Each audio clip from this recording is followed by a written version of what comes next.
গাজীপুরের জেলা প্রশাসক কার্যালয়ে নানা শ্রেণী পেশার মানুষের অংশগ্রহণে উৎসব মুখর পরিবেশে উদযাপন করা হল মাছরাঙা টেলিভিশনের ১৫তম বর্ষপূর্তি। আগামীতেও মাছরাঙা টিভির কাছ থেকে বস্তুনিষ্ঠ সংবাদ ও বিনোদনমূলক অনুষ্ঠানের প্রত্যাশা উপস্থিত অতিথিদের। ফারদিন ফেরদৌসের পাঠানো ছবিতে ডেস্ক রিপোর্ট। গাজীপুরের ঐতিহ্যবাহী ভাওয়াল রাজবাড়ি, সেখানকার জেলা প্রশাসক কার্যালয়ে একদল মানুষ সমস্বরে গাইছে জাতীয় সঙ্গীত। গাজীপুরে মাছরাঙা টেলিভিশনের ১৫ বছর পূর্তির আনুষ্ঠানিকতা শুরু হয় জাতীয় সঙ্গীত দিয়েই। আয়োজনের অংশ হতে আসেন মানবাধিকার কর্মী, আইনজীবী, সাংবাদিক সহ নানা শ্রেণী পেশার মানুষ। ভাওয়াল সম্মেলন কক্ষে আয়োজন করা হয় গণমাধ্যম ও মাছরাঙা টেলিভিশনের কর্মধারা শীর্ষক একটি আলোচনা সভা। প্রথমেই মাছরাঙা টিভিকে অভিনন্দন এবং শুভেচ্ছা জানাচ্ছি যে ১৫ বছরের মতো সময় ধরে সুনামের সাথে এটি মিডিয়া জগতে আমাদেরকে সার্ভ করে আসছে। মিডিয়াতে একটি টিভি চ্যানেলের যে পদার্পণ, সেটি বিভিন্ন সময় আমাদের সাইন কার্ভের মতো কখনো উত্থান কখনো পতনের ভিতর দিয়ে আজ টাইম পার করে থাকে, কিন্তু মাছরাঙা সেদিক থেকে স্ট্যাটিক। আশা করছি মাছরাঙার উত্তরোত্তর সমৃদ্ধি হবে এবং আরও সুনামের সাথে আরও বস্তুনিষ্ঠ নিউজ নিয়ে, আরও অনুসন্ধানী রিপোর্ট নিয়ে, আরও সবার আগে নিউজ নিয়ে মাছরাঙা মানুষের কাছে হাজির হবে। মাছরাঙা টেলিভিশন, আপনারা জেনে থাকবেন, স্কয়ার গ্রুপের একটি অঙ্গ প্রতিষ্ঠান। বাংলাদেশের legendary businessman Samson H Chowdhury এই গ্রুপের প্রতিষ্ঠাতা। তিনি এবং তার দলীয় স্ত্রী এখন এই ধরাধামে নেই। আমরা তাদের পুণ্য স্মৃতির প্রতি এই অনুষ্ঠান থেকে গভীর শ্রদ্ধা জানাই। শেষে একটি আবেদন জানাই, মাছরাঙা টেলিভিশনের যে অনুষ্ঠানগুলো হয় সেটি যেন আরও মানসম্মত হয়, সেই প্রার্থনা আপনারা করবেন। বেলা যে অনুষ্ঠানটা রাঙা সকাল, এই অনুষ্ঠানে আমরা টক শো ছাড়াও মাঝে মধ্যে আবার সঙ্গীত আয়োজন হয়। সকালবেলা যে এই সুন্দর আয়োজনটা, আসলে দিনের শুরুটাই খুব ভালো লাগে।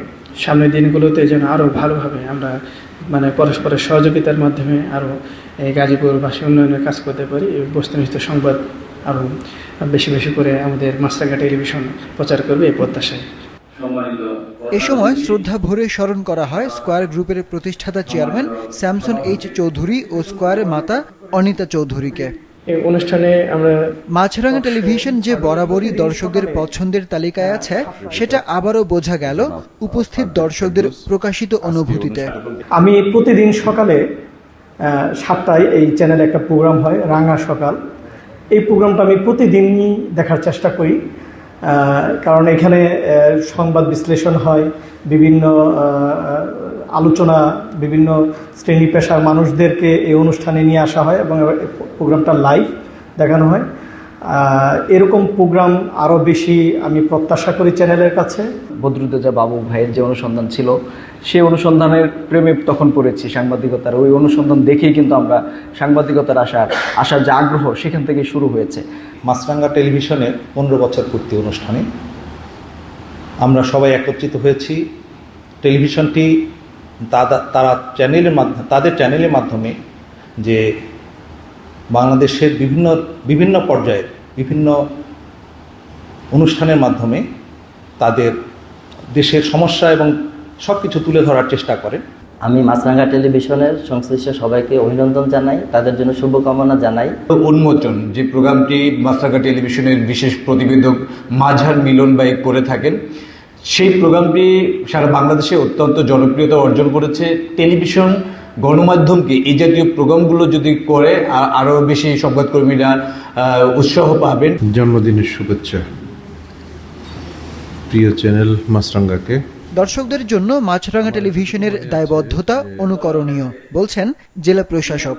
15 বছরে অনেক চ্যানেল তৈরি হয়েছে, অনেক চ্যানেলের মৃত্যুও হয়েছে। 15 বছরে অনেক চ্যানেলের অনেক ইনোভেটিভ চমৎকার আমরা কাজ দেখেছি। মাছরাঙা ঠিক এক ধরনের একটি স্ট্যান্ডার্ড, এক ধরনের একটা এটাকে মান বজায় রেখেই চলছে।